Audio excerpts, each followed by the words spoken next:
आणि यानंतर मी मनोगत व्यक्त करण्यासाठी बोलवत आहे महात्मा फुले वसतिगृहाचे विश्वस्त एम्प्रेस गार्डनचे संचालक आदरणीय सुरेश भाऊ यांना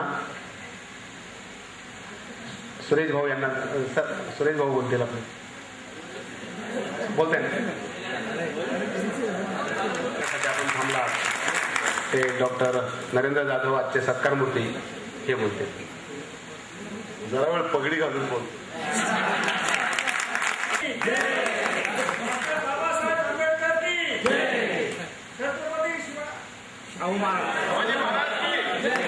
सावित्रीबाई फुलांचा आजच्या या अत्यंत हृदय अशा सोहळ्याचे अध्यक्ष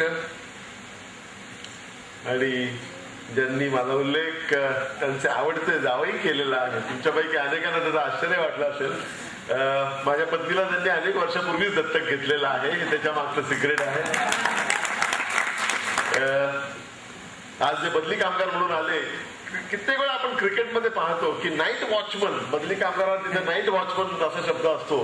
कित्येक वेळा नाईट वॉचमन जो येतो तो फलंदाज सेंचुरी मारून जातो तसा प्रकार आज झालेला आपण पाहतो.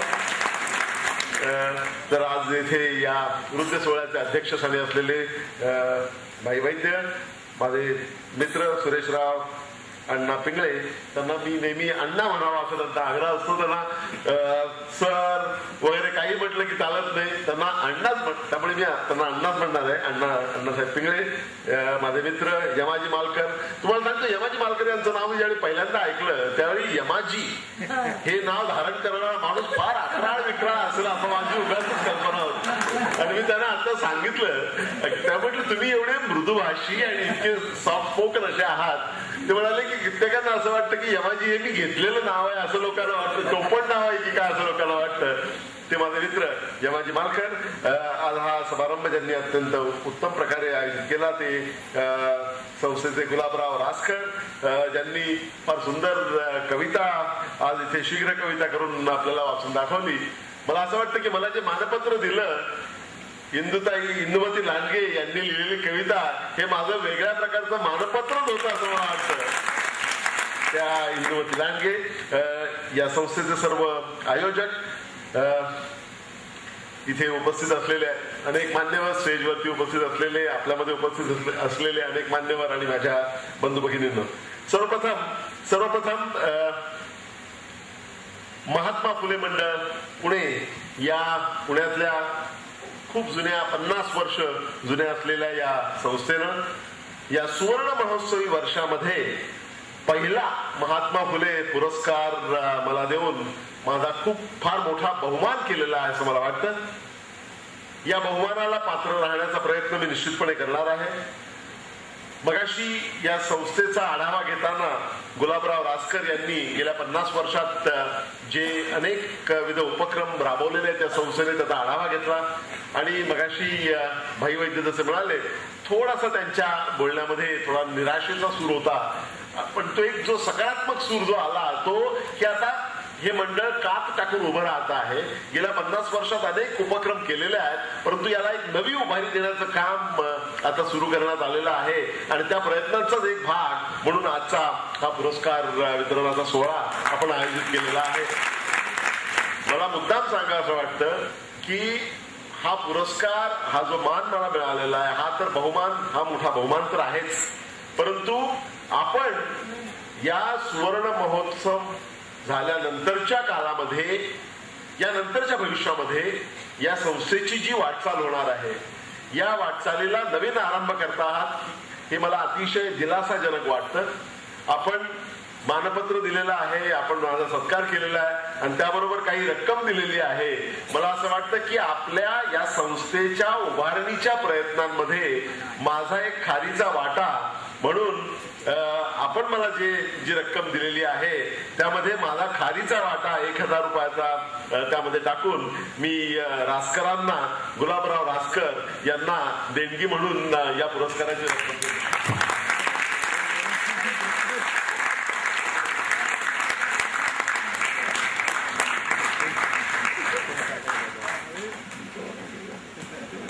यमाजी मालकर आणि भाई वैद्य दोघांनी अतिशय उत्तम विवेचन केलेलं आहे. मला असं वाटतं की महात्मा फुलेंच्या बद्दल बोलताना अनेकांनी आमचा बापचा उल्लेख केला. मला असं वाटतं की मी अनेकदा म्हटलेलं आहे ते मुद्दाम सांगतो की आमचा बाप आणि आम्ही या अतिशय लोकप्रिय झालेल्या या पुस्तकामध्ये लौकिक अर्थानं आमचा बाप म्हणजे माझा बाप हा आमचा सगळ्यांचा आमच्या कुटुंबातला बाप असला तरी या आमच्या सगळ्या कुटुंबाच्या वाटचालीमध्ये आणि व्यक्तिशः माझ्या वाटचालीमध्ये आमच्या सर्वांचे सर्वार्थानं बाप असलेले लोक म्हणजे एक डॉक्टर बाबासाहेब आंबेडकर आणि दुसरे महात्मा फुले. मला मुद्दाम सांगायचा आमचा बाप आणि आमच्या दोन प्रसंगापासून मला सुरुवात करायची वाटते. एक प्रसंग जो मी अनेक ठिकाणी सांगतो आणि तो सांगावा असा जो आग्रह असतो. अगदी लहान असताना मुंबईला बरं का सर वडाळ्याला मुंबईला मध्य मुंबईमध्ये वडाळा नावाचा एक भाग आहे. अत्यंत बकाल असा तो भाग आहे. अभ्यास सोडून बाकीच्या सगळ्या गोष्टी करायला अत्यंत पोषक वातावरण असलेला तो भाग आहे. तिथे माझं बालपण गेलं. तिथे बालपण जात असताना ज्यावेळी माझा शाळेमध्ये पहिला नंबर वगैरे यायला लागला त्यावेळी आमच्या घरी येणारे जे लोक असायचे त्या सगळ्यांचा एक प्रश्न ठरलेला असायचा, तू मोठेपणी कोण होणार असं विचारायचे. आणि आमच्या नाशिकच्या बोली भाषेमध्येच आम्ही सगळे बोलायचो. तेवढी एकच भाषा येत होती. तर त्यावेळी इतर मुलं त्या वयातली मुलं जसं गुळगुळीत उत्तर देतात तसं गुळगुळीत उत्तर मी देत असे. एक दिवशी माझ्या मोठ्या भावाने मला विचारलं, सरांचे स्नेहित होते JD जाधव, त्यांनी विचारलं काय रे तू कोण होणार आहेस. मला असं वाटलं की आपला भाऊ विचारतोय तर आपण खरं सांगितलं पाहिजे. त्याला मी सांगितलं की मी मोठा झाल्यावरती लेखक होणार आहे. मी लेखक होणार आहे असं बोलल्याबरोबर त्याचा चेहरा कडू झाला. अरे अरे अरे अरे याला उपाशी मरायला लागणार असं त्याने चेहरा केला. ते माझ्या बापानं ऐकलं आणि मग माझ्या बापानं मला बोलावलं. त्याने विचारलं काय रे कोण होणार आहे. मी जरा गांगरलो होतो त्यामुळे पुन्हा मी गुळगुळीत उत्तर द्यायला लागलो. त्यावेळी माझा बाप जे मला बोलला ते मला फार महत्वाचं वाटतं. माझा बाप मला बोलला आमच्या नाशिकच्या बोली भाषेमध्ये. तो म्हणाला पाय हे लोक तुला लय सांगतील, तू डॉक्टर होय, तू इंजिनियर होय, तू बालिस्टर होय, पण तू काय कोणाच ऐकू नको. आणि मी तुला सांगणार नाही का तू अमुकच होय का दमुकच होय. पण मो म्हणणं एकच आहे बरं का. मो म्हणणं एकच आहे, तुझे काय करशील ना त्याच्यामध्ये टापला जायला पाहिजे. तुला चोर व्हायचं ना कोई बात नाही, पण मग असा चोर झाला पाहिजे का समधी दुनिया बोलली पाहिजे इसको बोलताय चोर. इथे आपण काय करतो यापेक्षा आपण कसं करतो, जे काय आपण निवडलेले क्षेत्र आहे त्यामध्ये आपण ते कसं करतो आणि त्यामध्ये किती उंची गाठतो ते आणि अंतिमतः तेच महत्वाचं असतं. हा अगदी महत्वाचा संदेश माझ्या बापानं माझ्या लहानपणामध्ये मला दिला. नंतर अनेक वर्षानंतर मी अमेरिकेला गेलो. जगातल्या अत्यंत मोठ्या मोठ्या विद्वान प्राध्यापकांकडे शिकण्याची संधी मला मिळाली. परंतु मी अगदी प्रामाणिकपणे सांगतो की माझ्या अशिक्षित बापानं मला माझ्या लहानपणी जी शिकवण दिली ती शिकवण किंवा तेवढी चांगली शिकवण जगातला कुठलाही विद्वान प्राध्यापक कधीही देऊ शकला नाही.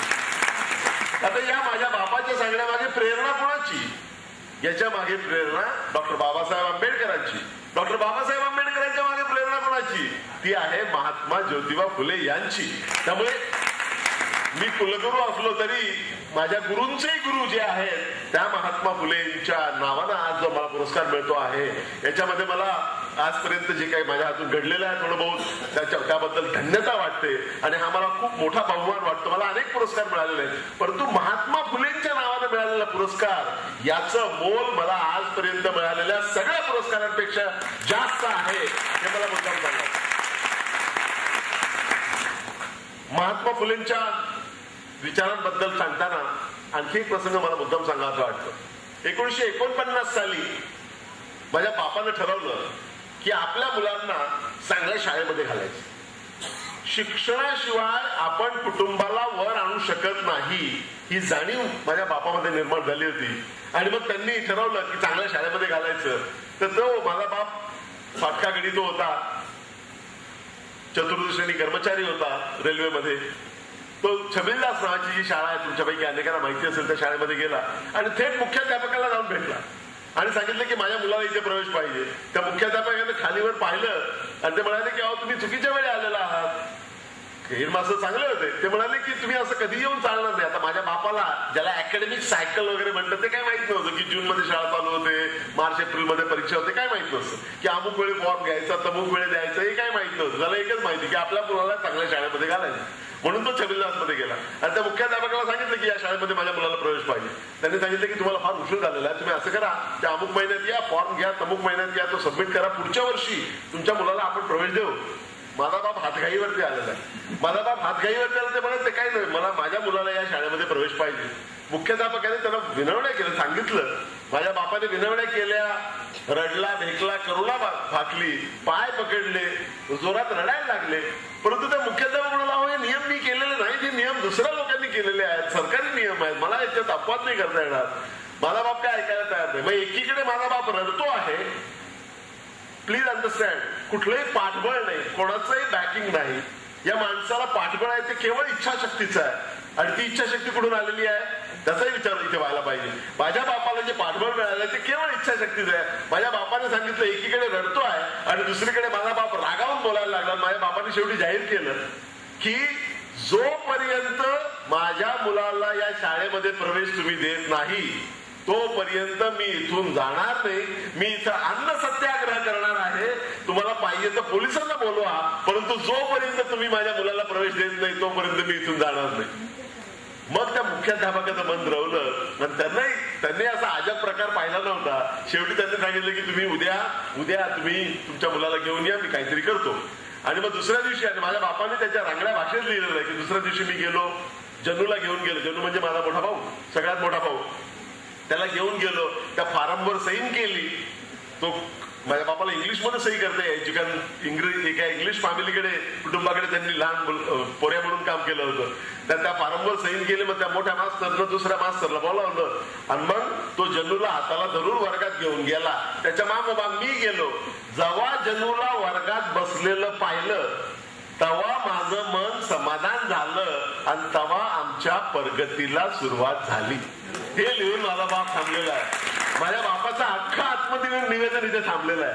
त्याच्यामधला तुम्ही कॉन्फिडन्स पहा. याच्यामधला की आपल्या मुलाला चांगल्या शाळेत प्रवेश मिळण्यासाठी त्या माणसाने केलेला अन्न सत्याग्रह पहा. आपल्या मुलाला त्या शाळेत प्रवेश ज्यावेळी मिळाला, वर्गात ज्यावेळी बसलेलं पाहिलं, त्यावेळी आपल्या कुटुंबाच्या प्रगतीला सुरुवात झाली हे त्यांना बरोबर कळलेलं होतं. आणि तोच मुलगा पुढे मुंबई महानगरपालिकेचा कमिशनर, आयुक्त झाला आणि 1964 सालच्या बॅचमध्ये IAS होऊन तो सेवानिवृत्त झाला. मुद्दा इथे असा आहे की कुठून ही प्रेरणा आली. ही प्रेरणा सर्वसाधारण माणसामध्ये शिक्षण घेण्याची उर्मी, शिक्षणाचं महत्व जाणून शिक्षण चांगलं घेतल्याशिवाय आपल्याला तरुणोपाय नाही हे कसं कळलं. माझ्या बापाला जे कळलं ते डॉक्टर आंबेडकरांच्यामुळे कळलं. आणि डॉक्टर आंबेडकरांच्याकडे जी प्रेरणा आलेली होती, शिक्षणाची प्रेरणा, ती महात्मा फुलेंच्याकडून आलेली होती. आणि म्हणून माझ्या बापाचाही बाप जर कोण असेल तर तो महात्मा फुले आहे असं मला नेहमीच वाटत आलेलं आहे. मला असं वाटतं की या सगळ्या विचाराचा विचार घेऊन पुढे जात असताना आपल्या प्रत्येकाच्या आयुष्यामध्ये या सगळ्या महापुरुषांनी जी शिकवण आपल्याला दिलेली असते त्यांच्याबरोबर बरोबरी करण्यात अर्थ नसतो. त्यांच्या पायाच्या धुळीची सर मला येणार नाही याची मला कल्पना आहे. परंतु त्यांनी जे विचार दिलेले आहेत त्या विचारांवर आपण चालत राहायचं. आणि त्यांनी आपल्याला जी शिकवण दिलेली आहे ती आपल्या परीनं जिथे जिथे शक्य असेल, ज्या ज्या प्रकारे शक्य असेल त्या त्या प्रकारे ती अंगीकृत करायची.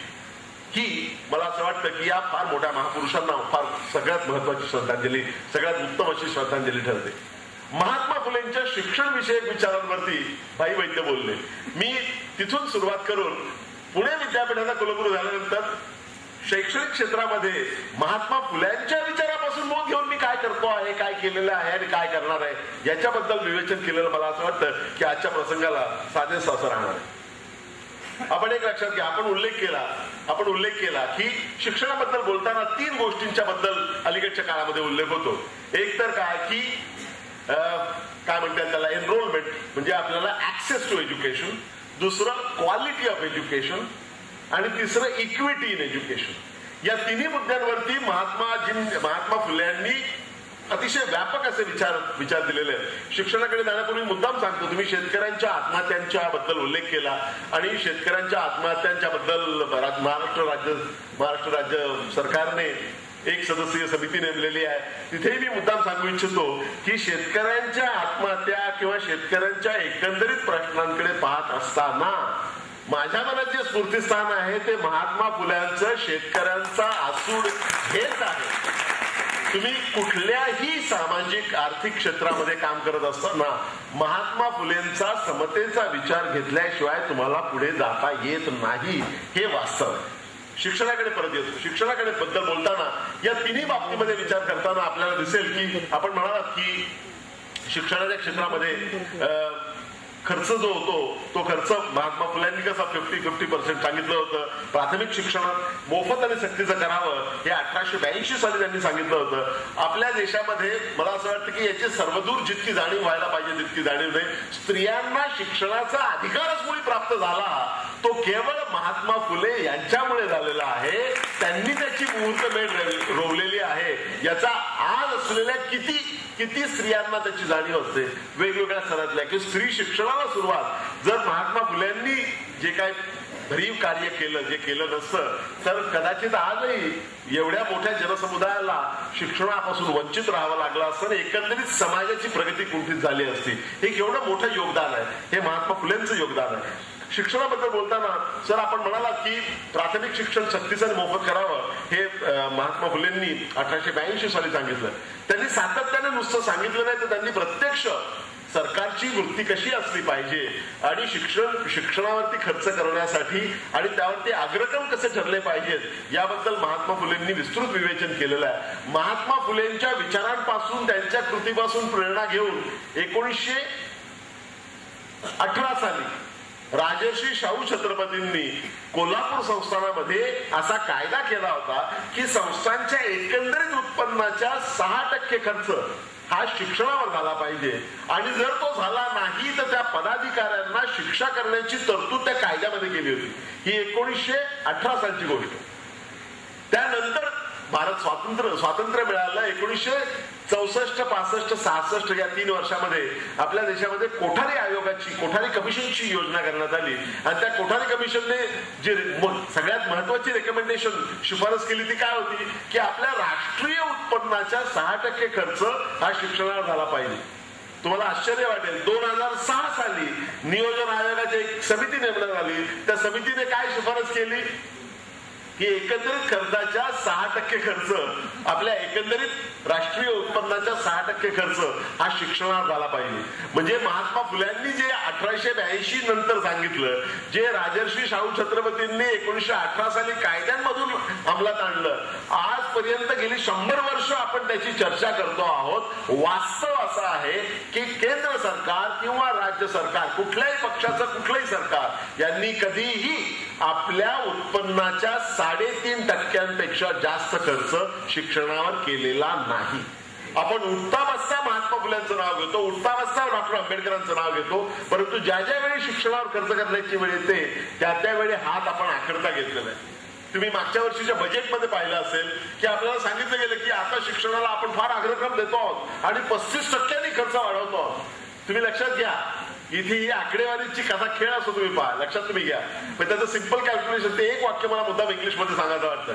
Sometimes a large percentage increase on a small base can be actually smaller than small percentage increase on a large base. तुमचा बेस जर लहान असेल तर पर्सेंटेज इन्क्रीज फार मोठी वाटू शकते, परंतु मोठ्या बेसवरती कमी पर्सेंटेज वाढ ही कित्येक वेळा छोट्या बेसवरच्या मोठ्या पर्सेंटेज वाढीपेक्षा कमी असते, जास्त असते. इथे 35% जरी वाढ असली तरी तेच जर गणित तुम्ही थोडं वेगळ्या प्रकारे मांडलं तर काय दिसतं, मागच्या वर्षीपर्यंत शिक्षणावर झालेला खर्च 3.52% राष्ट्रीय उत्पन्नाच्या 3.52%. 35% वाढ म्हणजे भरघोस वाढ वाटते आपल्याला, वाटतं वा वा 35% वाढ म्हणजे भरघोस वाढ आहे. 35% वाढ झाल्यानंतर शिक्षणावरचा खर्च किती होतो माहितीये का, as a ratio of GDP आपल्या राष्ट्रीय उत्पन्नाच्या प्रमाणामध्ये तो होतो 3.66%. म्हणजे आपण 6% गेली 100 वर्ष बोलतो आहोत आणि खूप मोठी वाढ केली असं म्हणत असताना आपण वास्तवात वाढ केलेली असते. संकल्पित वाढ ही 3.52% पासून 3.66% 4.25% सुद्धा आपण पोहोचलेलो नाही. 4%, 5%, 6% तर फार दूर राहिले. आपण 100 वर्ष बोलतो आहोत परंतु ते आपण केलेलं नाही. आणि मला असं वाटतं की महात्मा फुलेंचे विचार किंवा राजर्षी शाहू छत्रपतींचे, डॉक्टर बाबासाहेब आंबेडकरांचे हे विचार जर खऱ्या अर्थाने कृतीत आणायचे असतील तर आपल्याला शिक्षणावरचा खर्च आहे तो लवकरात लवकर 6% नेणं ही काळाची गरज आहे. तुम्ही पहा की आपल्याकडे उच्च शिक्षण आपण म्हणतो, प्राथमिक शिक्षण, सर प्राथमिक शिक्षणाबद्दल तर बोलायलाच नको अशी परिस्थिती आहे. अत्यंत वाईट परिस्थिती आपली प्राथमिक शिक्षणाची अवस्था आहे. उच्च उच्च शिक्षणामध्ये आपल्या एकंदरीत लोकसंख्येच्या किती टक्के म्हणजे वय वर्ष 18 ते वय वर्ष 22, 17 ते 22 हा उच्च शिक्षणासाठी वयोगट धरला जातो. या वयोगटातल्या किती टक्के विद्यार्थींना, किती टक्के युवा युवतींना उच्च शिक्षणाची संधी मिळते तुम्हाला माहिती आहे का? फक्त 9.5%. बहुजन समाजापर्यंत सगळं शिक्षण पोहोचवण्याचा चंग महात्मा फुलेंनी बांधला. त्यासाठी अविरत प्रयत्न केले. पण आजही आपण केवळ 9.5% आहोत. या लोकसंख्येच्या केवळ 9.5%, ज्याला ग्रॉस एनरोलमेंट रेशिओ म्हणतात, तो अजूनही 9.5% पलीकडे जायला तयार नाही. तुम्हाला आश्चर्य वाटेल की विकसित देश जे आहेत, डेव्हलप नेशन, त्याच्यामध्ये हे प्रमाण 30, 35, 40, काही ठिकाणी 50% जास्त आहे आणि आपण 9.5% आहोत. अगदी तुम्ही डेव्हलपिंग कंट्री ज्याला म्हणतात ते अविकसित देश किंवा विकसनशील देश याची सरासरी काढली तरी याची सरासरी सुद्धा 21% आहे. आपण 9.5% आहोत आणि खूप मोठा खर्च करून 11व्या योजनेमध्ये आपला उद्देश काय आहे? 15% पोहोचायला. आणि 12व्या योजनेमध्ये आपण म्हणतो आहोत की त्यावेळी 20% पोहोचू. त्यावेळी या विकसनशील देशाची सरासरी सुद्धा 30% वरती गेलेली असेल आणि आपण 9.5% पासून 15% आणि पुढच्या 10 वर्षामध्ये त्या 15%चे 20% करतो आहोत. आपण यातून फार मागे पडणार आहोत. मला असं वाटतं की महात्मा फुलेंचे शिक्षण विषयक विचार जे आहेत ते पूर्वी होते त्याहीपेक्षा जास्त प्रमाणात आज आपल्याला मार्गदर्शक ठरणार आहेत. मात्र त्याचं प्रामाणिकपणे त्याची अंमलबजावणी करणं ही काळाची गरज आहे. हे झालं शिक्षणावरच्या खर्चाचं प्रमाण. शिक्षणाच्या क्षेत्रामध्ये काय प्रश्न आहेत त्याबद्दल मला विसरून बोलायचं नाही. परंतु गेल्या 16 महिन्यामध्ये महात्मा फुल्यांच्याकडनं शिक्षणाबद्दल जे विचार आहेत ते पुणे विद्यापीठाचा कुलगुरू म्हणून कशा प्रकारे मी अंमलबजावणी त्याचा करण्याचा प्रयत्न करतो आहे याबद्दल मला मुद्दाम सांगायचं वाटतं. आपल्या देशामध्ये आणि विशेषतः महाराष्ट्रामध्ये आणि पुण्यामध्ये सगळीकडे शिक्षण आणि समाज याच्यामध्ये फार मोठा दुरावा निर्माण झालेला आहे. फार मोठा दुरावा म्हणजे आयडियल ज्याला म्हणता, आदर्श काय होईल की शिक्षणाचा विकास होत असताना समाजाचा विकास होत राहावा आणि या दोघांनी, शिक्षण आणि समाज याचं जे नातं आहे त्यांनी दोघांनी हातात हात घालून पुढे गेलं पाहिजे. अशीच सगळ्या आपल्या फाउंडिंग फादर्सची कल्पना होती, महात्मा फुलेंची कल्पना होती. तसं गेल्या कित्येक वर्षात होण्याची प्रक्रिया संपूर्णपणे बंद झालेली होती. शिक्षणाचा समाजाशी काही संबंध नाही, समाजाचा शिक्षणाशी काही संबंध नाही, याच्यामध्ये दुरावा निर्माण झाला. आणि आमच्या नाशिकच्या गावाकडचे लोक काय म्हणतात माहितीये ना, शिकला तो हुकला असं म्हणतात. म्हणजे तुम्ही पहा, शिकला तो हुकला म्हणजे तुम्ही शिकल्यामुळे तुमच्यामध्ये आधी जर कॉमन सेन्स असेल तर तोही जातो. This is the saddest commentary that an uneducated person can make on the so called educated person. याचं कारण काय? याचं कारणच मुळी समाज आणि शिक्षण याच्यामध्ये विलक्षण दुरावा निर्माण झालेला आहे. मी पुणे विद्यापीठामध्ये आल्यानंतर पहिली गोष्ट जी करायला घेतली, एकीकडे विद्यापीठाचं स्थान जागतिक पातळीवर नेण्याचा प्रयत्न करत असतानाच समाज आणि शिक्षण यांच्यामधला दुरावा कमी करणं आणि शिक्षणाचा खरा उद्देश तुम्हाला सांगतो की हे आपल्या फाउंडिंग फादर्सने सगळ्यांनी लिहून ठेवलेलं आहे. शिक्षण विद्यापीठाचं काम काय असतं? विद्यापीठाची कामं जी आहेत ती 3 प्रकारची कामं म्हटली जातात. पहिलं काम जे आपल्या फाउंडिंग फादरने सांगितलेली आहे, पहिलं काम जे आहे ते अर्थात शिक्षण देणं, दुसरं आहे ते संशोधन करणं आणि तिसरं आहे एक्सटेन्शन म्हणजे समाजापर्यंत पोहोचणं. समाजाबरोबर जी आपली नाळ आहे ती कायम ठेवणं वेगवेगळ्या माध्यमातून.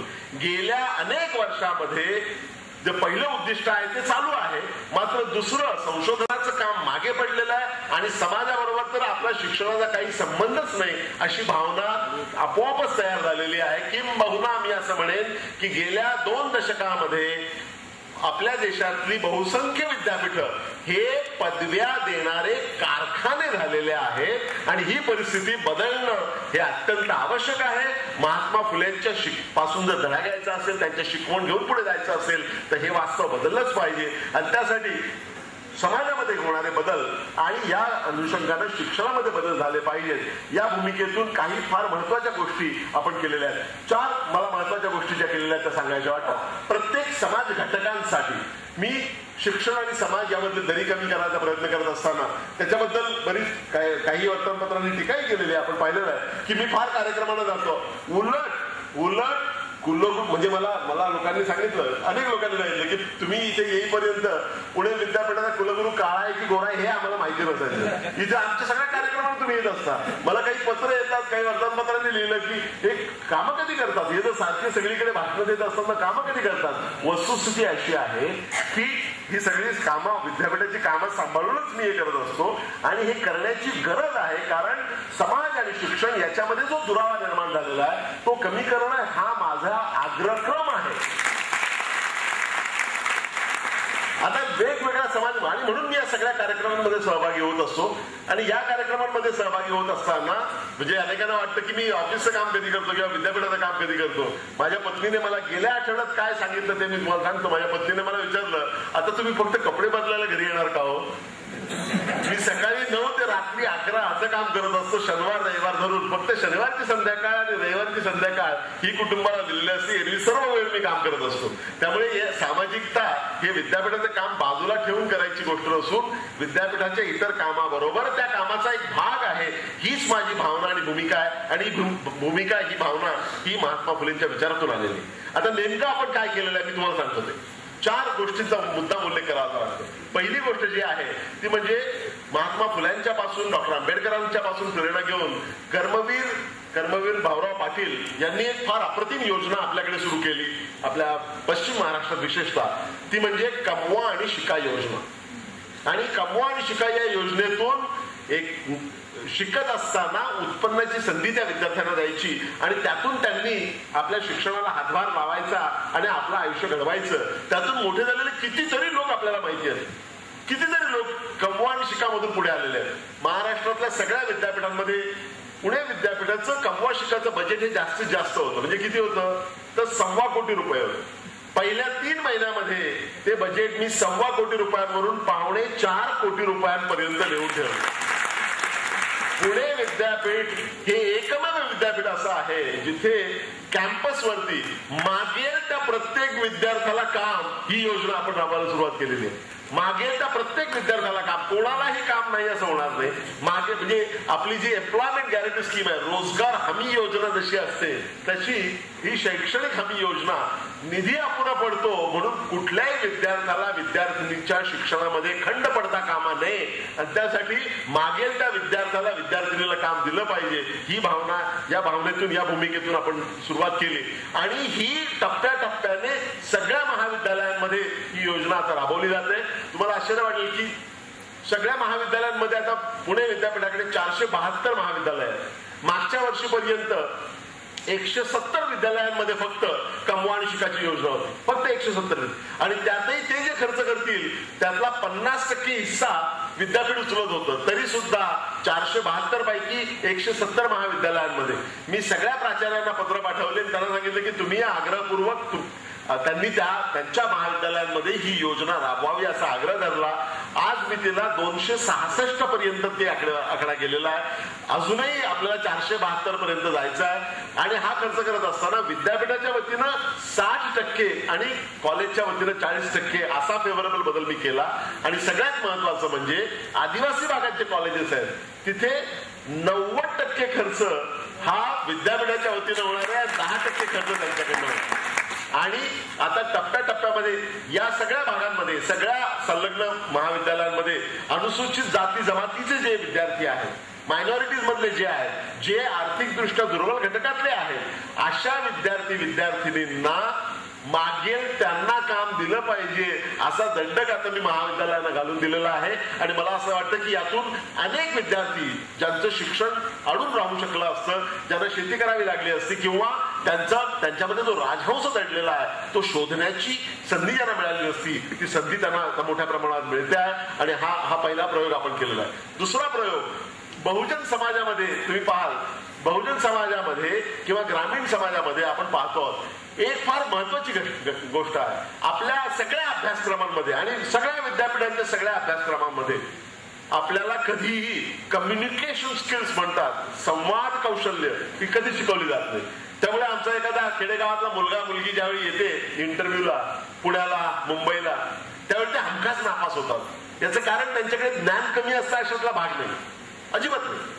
पुण्याचा एखादा चटपटीत मुलगा किंवा मुलगी इंटरव्ह्यू मध्ये बाजी मारून जातो, त्याचं ज्ञान जास्त असतं का असं काही नक्कीच सांगता येत नाही. परंतु चटपटीतपणा, संवाद कौशल्य याच्या जोरावरती हे मुलं बाजी मारून जातात आणि बहुजन समाजाची खेड्यापाड्यातली मुलं मुली नेहमी मागे पडतात. याचं कारण त्यांना ते एक्सपोजर मिळालेलं नसतं. अशा अनेक कॉम्प्लेक्स मधून मी स्वतः वाढलेलो आहे. मी माझ्या पूर्ण शालेय जीवनामध्ये कधीही तोंड उघडून घडाघडा बोललो नाही, कारण मला शुद्ध भाषा म्हणतात ती बोलता येत नाही. नंतर कळलं की शुद्ध अशुद्ध is a matter of convenience, काही मोठं नाहीये. उलट पुण्याला आल्यानंतर मी सांगायला लागलो की पुण्याला आल्यानंतर माझी मराठी बिघडलेली आहे, आता मी बोलायला लागलो. फीचं अनेक वचन फिया नाही हे मला पुण्याच्या लोकांना सांगायला लागलेलं आहे. तुम्हाला आश्चर्य वाटेल, परंतु अख्ख्या शालेय जीवनामध्ये युनिव्हर्सिटीचं अनेक वचन युनिव्हर्सिट्या नाही, परवानगीचं अनेक वचन परवानग्या नाही.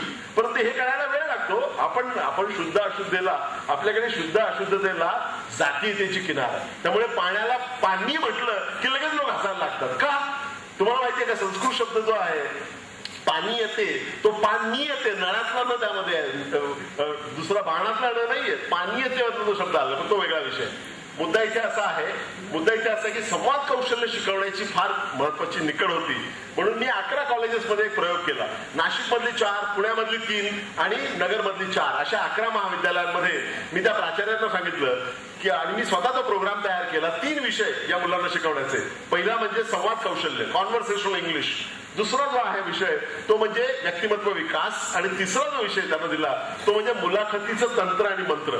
आपला बायोडेटा कसा तयार करायचा, सीव्ही कसा तयार करायचा इथपासून त्यांना सांगावं लागतं. मुलाखतीला जाताना कशा प्रकारचे कपडे घालून जायचे, तिथे कशा प्रकारे पेश यायचं, तिथे जो प्रश्न करता आहे त्याच्या डोळ्यात बघून उत्तर द्यायचं. मुलं वरती बघतात, खाली बघतात, खिडकीच्या बाहेर बघतात, कारण त्यांच्या कॉम्प्लेक्सेस असतात. हे सगळे कॉम्प्लेक्सेस मला होते म्हणून मला ते चांगले माहिती आहे. And I want to make sure that they don't सफर.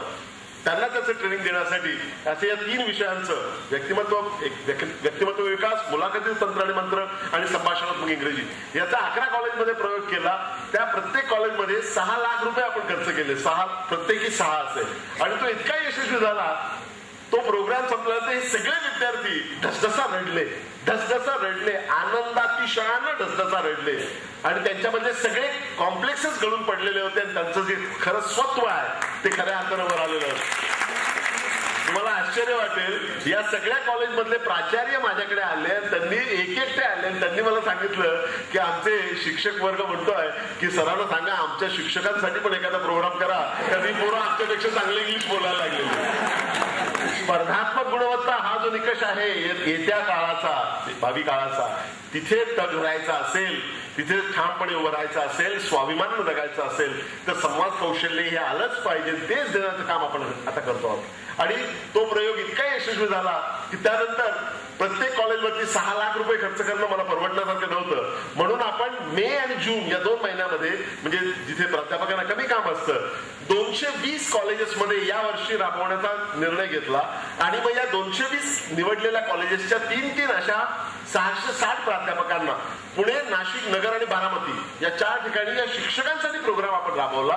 ते शिक्षकांसाठी प्रोग्राम राबवल्यानंतर आता ते शिक्षक आपापल्या महाविद्यालयात जाऊन विद्यापीठाच्या खर्चानं, आणि त्यासाठी जवळजवळ 3 कोटी रुपयांची आपण इन्व्हेस्टमेंट करतो आहोत की या वर्षासाठी 3 कोटी, 2 कोटी 66 लाख तुम्ही प्रिसाईज. परंतु या 220 महाविद्यालयांमध्ये आज मितीला व्यक्तिमत्व विकास केंद्र स्थापन करण्याची सुरुवात झालेली आहे. आणि 220 पैकी जवळजवळ 166 महाविद्यालयांमध्ये आजपर्यंत व्यक्तिमत्व विकास केंद्राची स्थापना झालेली आहे. आणि त्यातून जे कॉन्फिडन्स लेवल, जी एक आत्मविश्वास या मुलांमध्ये येतो आहे तो you have to see to believe it. मी तुम्हाला सांगतो की एके ठिकाणी फार एक क्रूर प्रयोग मी केला. नगरमध्ये हा प्रयोग चालू असताना मी त्या मुलांना तो प्रयोग थांबून त्यांना म्हटलं की 1.5 तास तुम्ही बाहेर जायचं शहरामध्ये आणि स्वतःच्या कमाईचे 10 रुपये मिळून आणून दाखवायचं. ही सगळी मुलं आली, ती रडतच मुलं आली आणि त्यांना पहिल्यांदा पैसे मिळवणं, द पिंच ऑफ अर्निंग मनी जे म्हणतात ते त्यांना पहिल्यांदा कळलेलं होतं. आपण आई वडिलांना दोष देतो, परंतु प्रत्यक्ष कमाई करणं किती कठीण असतं, किती जिकिरीचं असतं, याचा अतिशय व्यवहारी असा धडा या क्लासेस मधून मिळाला. या सगळ्यांच्या वृत्तीमध्ये तुम्ही NDTVने जे एक राष्ट्रीय नॅशनल प्रोग्राम मध्ये याचं हे दाखवल्या, ती फिल्म दाखवली, सांगितलं की पुणे विद्यापीठ खेडेगावामध्ये मुलं, शेतीमध्ये काम करणारी मुलं फार उत्तम नसलं तरी कॉन्फिडेंटली इंग्रजी बोलतायत आणि ते म्हणाले की this university is taking revolution to the grassroot level in the villages. पुढच्या वर्षीपर्यंत डिसेंबर 2008 पर्यंत पुणे विद्यापीठाच्या अंतर्गत असलेल्या प्रत्येक महाविद्यालयामध्ये व्यक्तिमत्व विकास केंद्राची स्थापना झालेली असेल. आणि मला असं वाटतं की त्यातून या सगळ्या फार मोठ्या बहुजन समाजाला, ग्रामीण भागातल्या मुलांना, मुलींना आपलं कर्तृत्व चांगल्या प्रकारे सादर करून आपल्या आयुष्याला आकार देण्याची संधी त्यातून प्राप्त होते आहे. आणि मला असं वाटतं की ही सुद्धा परंपरा जी आहे ती महात्मा फुलेंच्या पर्यंत जाते, त्यांचीच प्रेरणा याच्या मागे. हा दुसरी गोष्ट. तिसरी गोष्ट मला जी मुद्दाम सांगायची वाटते, ज्याचा उल्लेख शेवटी करतो, क्रांतिज्योती सावित्री माता फुले यांच्या नावानं पुणे विद्यापीठाने या वर्षीपासून एक अतिशय मोठी योजना जाहीर केली. 1 कोटी रुपयाची योजना. पूर्वी आपल्याकडे पुणे विद्यापीठाची पद्धत काय होती, ती सगळे पैसे बँकेत ठेवायचे आणि त्याच्या व्याजावरती सोसल तेवढं सोशल वर्क करायचं, अशी एक वृत्ती होती. त्या वृत्तीला आता संपूर्णपणे छेद दिलेला आहे. हे 1 कोटी रुपये हे प्रत्यक्ष खर्चासाठी आहेत. आणि मी सांगितलं की सावित्री माता फुले यांच्या नावाने ही स्कॉलरशिप 2000 विद्यार्थिनींना प्रत्येकी 5000 रुपये एवढी स्कॉलरशिप आपण द्यायची. आणि ही केवळ मुलींसाठी असलेली स्कॉलरशिप असेल. आणि विशेष म्हणजे यापैकी 30% रक्कम म्हणजे 30 लाख रुपये हे दुर्लक्षितांमधले जे दुर्लक्षित मुली आहेत त्यांच्यासाठी राखून ठेवलेली आहे. त्यामध्ये आहेत वेश्यांच्या मुली, देवदासींच्या मुली आणि ज्या महिला एड्स ने बाधित झालेल्या आहेत अशा महिलांच्या मुलींसाठी आपण 30 लाख रुपये राखून ठेवलेले आहेत. आणि मला आनंद वाटतो की याला उत्तम प्रतिसाद मिळतो आहे. विशेषतः या दुर्लक्षित घटकांपर्यंत या निमित्तानं जाण्याची संधी मिळते आहे आणि त्यांना मुख्य प्रवाहात आणण्यासाठी आपण हे जे प्रयत्न करतो आहोत त्याला उत्तम रिस्पॉन्स मिळतो आहे. तो आणखी चांगला झाला पाहिजे. ही रक्कम आपण पुढच्या वर्षी आणखी वाढवणार आहोत, पण त्याला उत्तम रिस्पॉन्स मिळणं आवश्यक आहे. हा तिसरा भाग झाला. चौथा भाग जो आहे तो म्हणजे या सगळ्या सामाजिक कार्यक्रमांचा अर्क म्हणता येईल किंवा फ्लॅगशिप ज्याला इंग्लिशमध्ये म्हणतात ते म्हणजे समर्थ भारत अभियान. आपण पाहतो आहोत की आपली जगायचा वेग इतका वाढलेला आहे, you have to keep running to stay in the same place अशी परिस्थिती. याच्यामध्ये एक काळ असा होता की आपल्या शास्त्रांमध्ये आचार धर्म आपला फार श्रेष्ठ आहे, विचार धर्म फार श्रेष्ठ आहे, पण आपला आचार धर्म much leaves to be desired. पण त्याच्यामध्ये विचार धर्मामध्ये एक फार सुंदर कल्पना आहे. कुटुंबाची व्याख्या आपल्याकडे काय केलेली आहे आपल्या विचार धर्मात तुम्हाला माहिती आहे का, की जर तुमच्या पायात काटा मोडला तर जेवढ्या लोकांच्या डोळ्यात पाणी येईल ते सगळं तुमचं कुटुंब, असा आपला विचार धर्म सांगतो. नंतर आपण पाहिलेलं की याचा संकोच झाला, कुटुंबाची संख्या कमी होत गेली आणि आज आपण अशा एका अवस्थेत पोहोचलेलो आहोत की जिथे आपण समाजाकडून जेवढं म्हणून ओरबडून घेता येईल तेवढं घ्यायचं. आपण समाजाला काही देणं लागतो आहोत का याचं भान उरलेलं नाही, याचा मात्र विसर पडायला लागलेला आहे. आणि आपण पाहतो मगाशी भाई वैद्यांनी सांगितलं विषमता कशी वाढते त्याबद्दल त्यांनी उत्तम उदाहरणं दिली. आज मी तिला वास्तव असं आहे की एकीकडे तुम्हाला एकच मुद्दा तो महत्वाचा सांगतो, मला आर्थिक विषयाकडे जायचं नाही पण एकच मुद्दा महत्वाचा सांगतो की आज मी तिला आपल्याकडे एक अतिशय विसंवादाची अशी परिस्थिती निर्माण झालेली. जर तुम्ही जगातल्या सगळ्या देशांचा आर्थिक विकास हा निकष घेऊन जर आपण त्याची क्रमवारी लावली तर भारताचा नंबर कितवा लागतो? दुसरा लागतो. We are the second fastest growing country in the world. चीन हा जगातला सगळ्यात वेगवान अर्थव्यवस्था ही चीन, त्याच्या खालोखाल नंबर 2 लागतो तो भारताचा.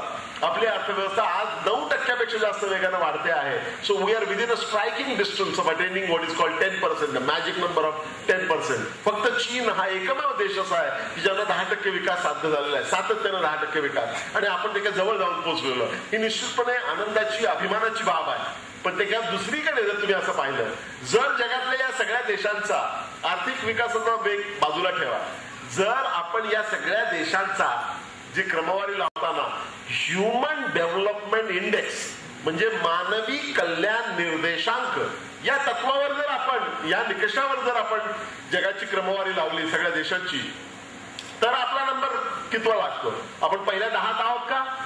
नाही. पहिल्या 20 आहोत का? नाही. पहिल्या 50 आहोत का? पहिले 100 आहोत का? पहिले 100 नाही. 145 देशांच्या गटामध्ये आपला नंबर 128वा आहे. म्हणजे ढ मधला ढ मुलगा किंवा मुलगी असते तसा आपला ढगातला ढ असा आपला परफॉर्मन्स आहे. आता हा विसंवाद जो आहे तो कसा आहे पहा, म्हणजे एकीकडे जगातल्या सगळ्या देशांची जर आपण आर्थिक विकासामध्ये क्रमवारी लावली तर आपला नंबर 2रा, परंतु तीच सामाजिक क्षेत्राच्या बाबतीमध्ये लावली, मानवी कल्याण निर्देशांकाच्या बाबतीमध्ये लावली, तर आपण शेवटच्या 10%मध्ये, तळाच्या 10%मध्ये आहोत. हा जो विरोधाभास आहे हा आपल्या समोरचा सगळ्यात मोठा प्रश्न आहे सर. आणि जोपर्यंत आपण हा दूर करत नाही तोपर्यंत आपल्याला आर्थिक स्थैर्य असं प्राप्त होणार नाही. किंबहुना जर आपण हा विसंवाद दूर केला नाही तर आपल्या सामाजिक स्थैर्याला सुद्धा शृंग लागल्याशिवाय राहणार नाही, अशी परिस्थिती आज आहे.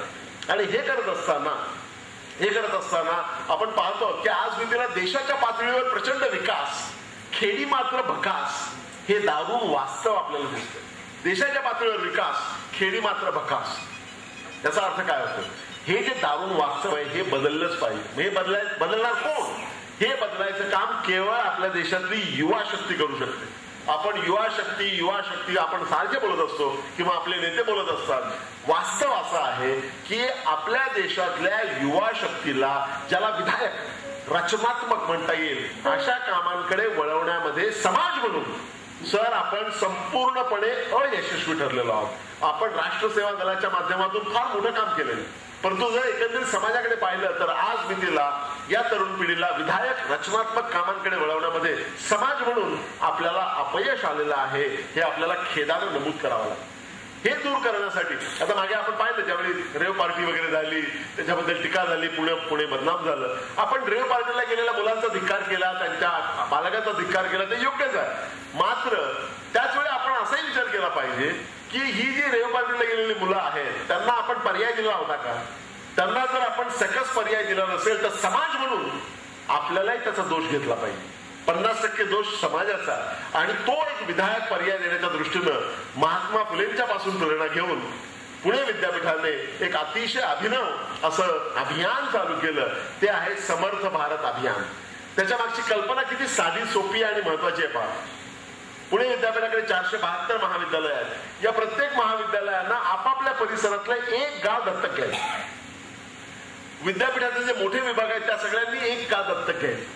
अशी 500 गावं आपण दत्तक घेतलेली आहेत. 500 गावं, नाशिक, पुणे आणि नगर या 3 जिल्ह्यांमध्ये 500 गावं पुणे विद्यापीठाने दत्तक घेतलेली आहेत. आणि या दत्तक घेतलेल्या गावांमध्ये नेमकं काय करायचं त्यासाठी 15 कलमी कार्यक्रम आपण तयार केलेला.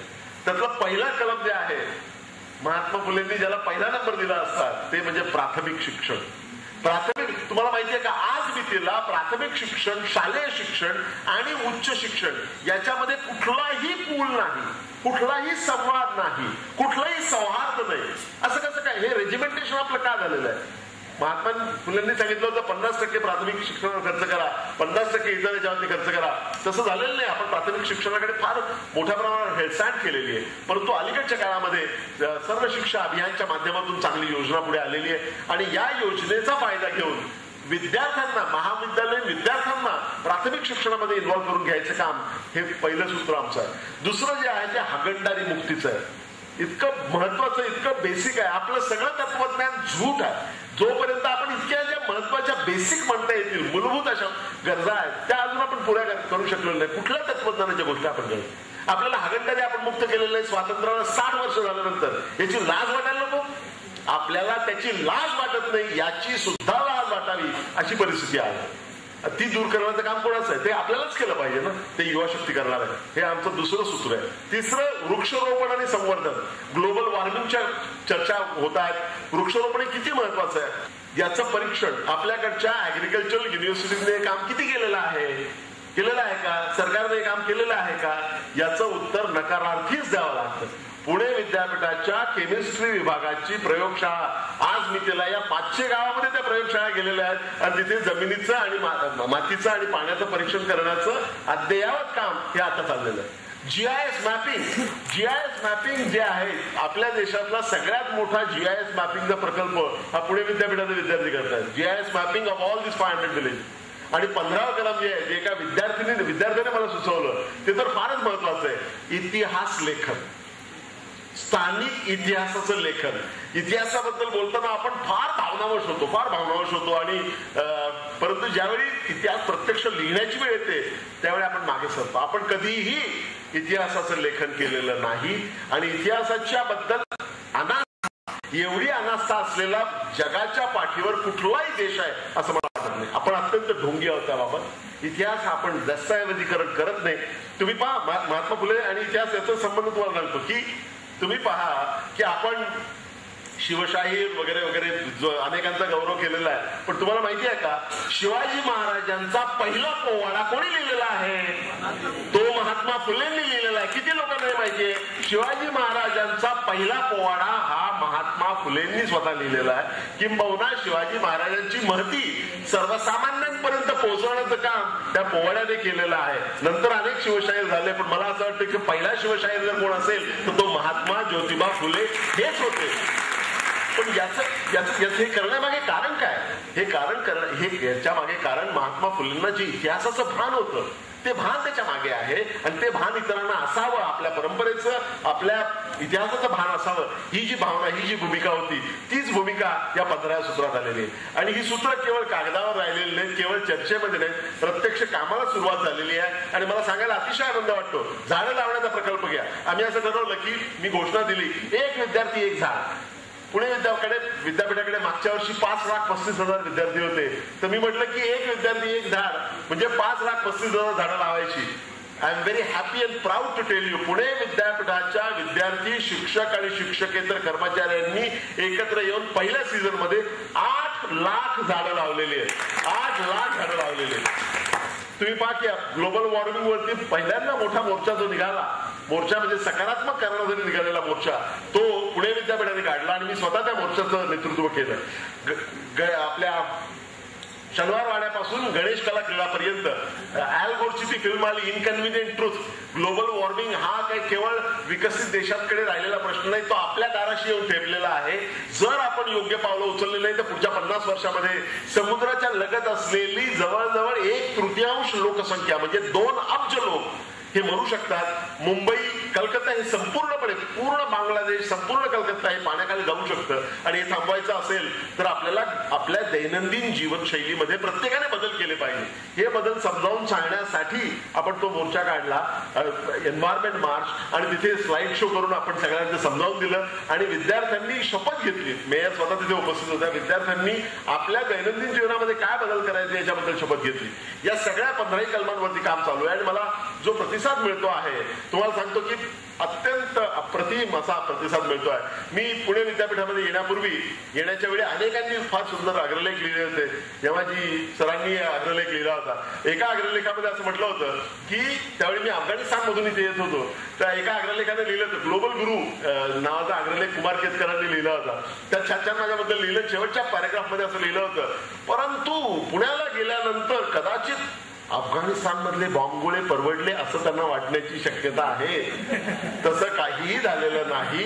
ज्या प्रकारे पुण्याच्या लोकांचं हे फार मोठं वैशिष्ट्य आहे की ते कोणालाही सहजपणे आपला म्हणत नाही. फार चांगलं काम केलं तर बरं आहे असं म्हणतात, नॉट बॅडच्या पलीकडे जात नाही. परंतु माझा अनुभव वेगळा आहे. मला असं वाटतं की पुण्याच्या लोकांना कोणी जर चांगलं काम करत असेल तर त्याच्या ते पाठीशी उभे राहतात. त्यांना सहजासहजी ते कन्व्हिन्स होत नाहीत, परंतु ज्यावेळी ते होतात त्यावेळी ते खंबीरपणे पाठीशी उभं राहतात. मला अतिशय उत्तम असा प्रतिसाद मिळतो. तुम्हाला एकच छोटं उदाहरण देऊन थांबणार आहे मी. ज्यावेळी पल्स पोलिओचे लोक आले होते, पल्स पोलिओचे लोक सगळीकडे फिरत होते, तर ते इथल्या एका छोट्या शहरामध्ये गेले, पुण्याच्या जवळच्या, त्याला सगळे मिळून किती विद्यार्थी मिळाले, किती लहान मुलं मिळाले तो डोस देण्यासाठी? 13. तर तो जो सरकारी अधिकारी होता, तो सरकारी अधिकारी असून सुद्धा आपलं डोकं शाबूत असलेला होता. तो म्हणाला याच्यात काहीतरी गडबड आहे, हे एवढं मोठं गाव आहे, एवढं मोठं शहर आहे, याच्यामध्ये 13च मुलं कशी काय असतील? त्याने तिथल्या स्थानिक कॉलेजच्या प्राध्यापकांना, प्रिन्सिपलला फोन केला, त्या प्राचार्यांनी माझ्या ऑफिसला फोन केला. 2 तासामध्ये सर, 2 तासामध्ये आमची 200 मुलं मुली तिथे जाऊन पोहोचली. घराघरात जाऊन त्यांनी त्यानंतरच्या 45 मिनिटांमध्ये 426 मुलं बाहेर काढली. ते एवढे, तो सरकारी अधिकारी ते सगळे इतके खुश झाले, ते म्हणाले की हे फार अजब आहे, एवढी मुलं बाहेर आली. त्यांनी या सगळ्या मुलांना 25-25 रुपये दक्षिणा म्हणून त्यांनी देऊन टाकली. त्यानंतरच्या माझ्या एका भाषणामध्ये मी म्हणालो की सरकारी लोक हे देण्याबद्दल प्रसिद्ध कधीच नव्हते, ते घेण्याबद्दल प्रसिद्ध ते आपल्याला माहिती होतं. पण तुम्ही जसं म्हणाला तशी आता उलटी गंगा व्हायला लागलेली आहे आणि आता ते द्यायला लागलेले आहेत. मुद्दा इथे असा आहे की ही सगळी जी युवा शक्ती आहे, ही युवा शक्ती आहे, एवढी प्रचंड ऊर्जा ज्या विद्यापीठामध्ये 5.5 लाख विद्यार्थी आहेत, तिथे किती ऊर्जा असायला पाहिजे आणि किती ऊर्जा आहे. आपण नवीन काही करत नाही, ही सगळी जी ऊर्जा आहे त्या ऊर्जेला एक वळण देण्याचा, त्यातून काहीतरी विधायक रचनात्मक घडवण्याचा प्रयत्न आपण करतो आहोत. आणि हा सगळा महात्मा फुलेंजीची जो सामाजिक वारसा दिलेला आहे, जी सामाजिकता त्यांनी शिकवलेली आहे, ज्या सामाजिकतेची शिकवण दिलेली आहे, ती शिकवण वेगळ्या प्रकारे या बदलत्या परिस्थितीमध्ये वास्तवात आणण्याचा तो प्रयत्न आहे. हा एकच मार्ग आहे असं नाही, अनेक मार्ग असू शकतात.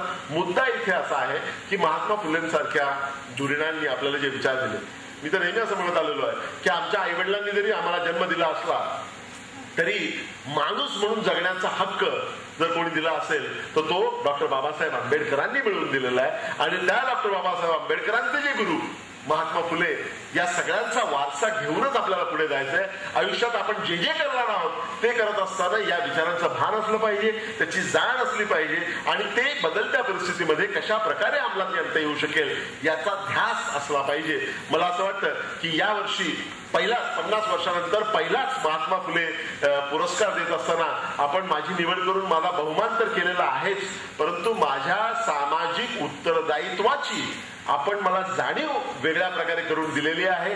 त्याप्रमाणेच वागण्याचा प्रयत्न मी करीन. आपण महात्मा फुले मंडळांनी हा जो माझा बहुमान केलेला आहे त्याबद्दल मी आपले आभार मानतो. आपण सगळ्यांनी, भाई सुरेशराव पिंगळे, यमाजी मालकर, या सगळ्या ज्येष्ठांनी आज इथे येऊन हा कार्यक्रम इतका सुरेख केला, त्याबद्दल त्या सगळ्यांचे अगदी मनापासून मी आभार मानतो. आणि आपण सर्वांनी शांतपणे माझे विचार ऐकून घेतले, त्याबद्दल आपल्या सगळ्यांचे आभार मानून मी माझं भाषण थांबवतो. जय हिंद, जय महाराष्ट्र. कृपया कोणी जाऊ नका, कारण राष्ट्रगीत होणार आहे. राष्ट्रगीत झाल्यानंतर आपण कार्यक्रम संपवणार आहोत. राष्ट्रगीताला सगळ्यांनी उपस्थित राहायचे. फुले मंडळाच्या सुवर्ण महोत्सवी वर्षानिमित्त आपण आज रोजी स्नेह मेळावा व महात्मा फुले पुरस्कार कार्यक्रमाच्या समारंभाचे आयोजन केले होते. त्याप्रमाणे आपल्या सर्वांच्या सहकार्यामुळे व उपस्थितीमुळे असा हा समारंभ चांगल्या प्रकारे पार पाडलेला आहे. आजच्या या समारंभासाठी महाराष्ट्र राज्याचे माजी गृहमंत्री व अध्यक्ष माननीय भाई वैद्य यांनी घोषवलेले आहे, त्याबद्दल त्यांनी आपल्याला मोलाचे सहकार्य केलेले आहे, मार्गदर्शन केले आहे, त्याबद्दल मी त्यांचे आभार मानतो. त्याप्रमाणे या कार्यक्रमाच्या निमित्ताने प्रथम महात्मा फुले पुरस्कार आंतरराष्ट्रीय कीर्तीचे अर्थतज्ञ व पुणे विद्यापीठाचे कुलगुरू डॉक्टर नरेंद्र दामोदर जाधव हे आवर्जून उपस्थित राहिले.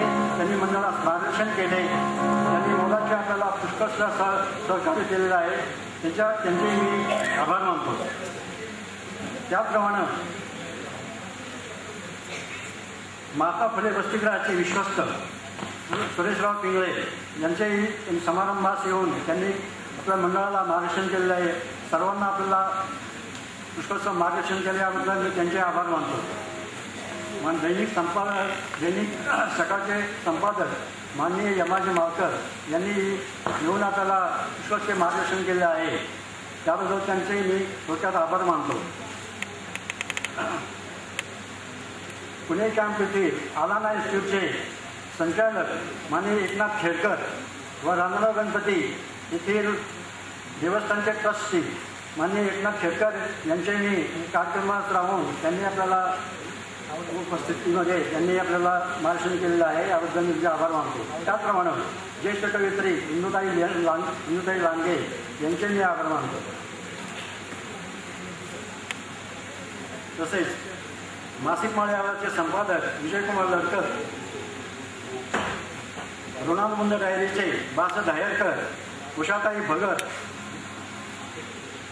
महिला मंडळाच्या अध्यक्षा उषाताई भगत, अखिल भारतीय महिला शिक्षण संस्थेचे दिलीप राऊत, युवा संगीत अनाथ नलगे,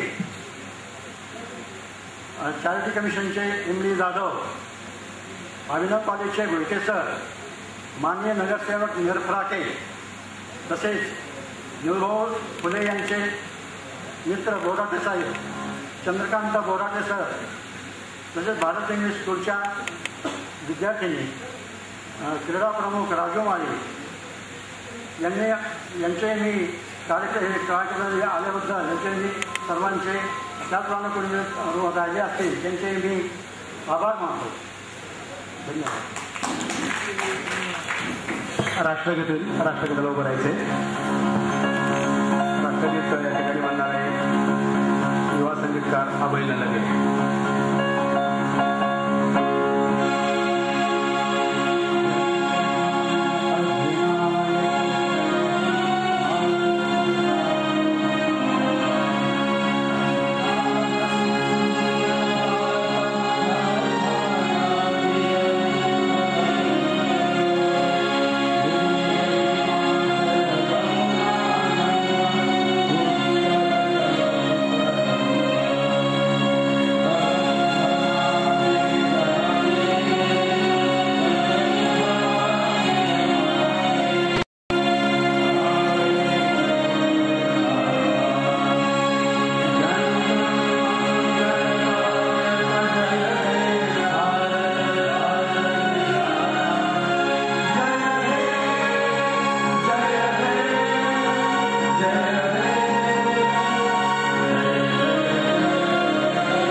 क्रांतिसूर्य महात्मा फुले की, क्रांति ज्योति सावित्रीबाई फुले की, भारत रत्न डॉक्टर बाबा साहेब अम्बेडकर की, छत्रपति शिवाजी महाराज की, छत्रपति शाहू महाराज की. धन्यवाद कार्यक्रमाला आल्याबद्दल.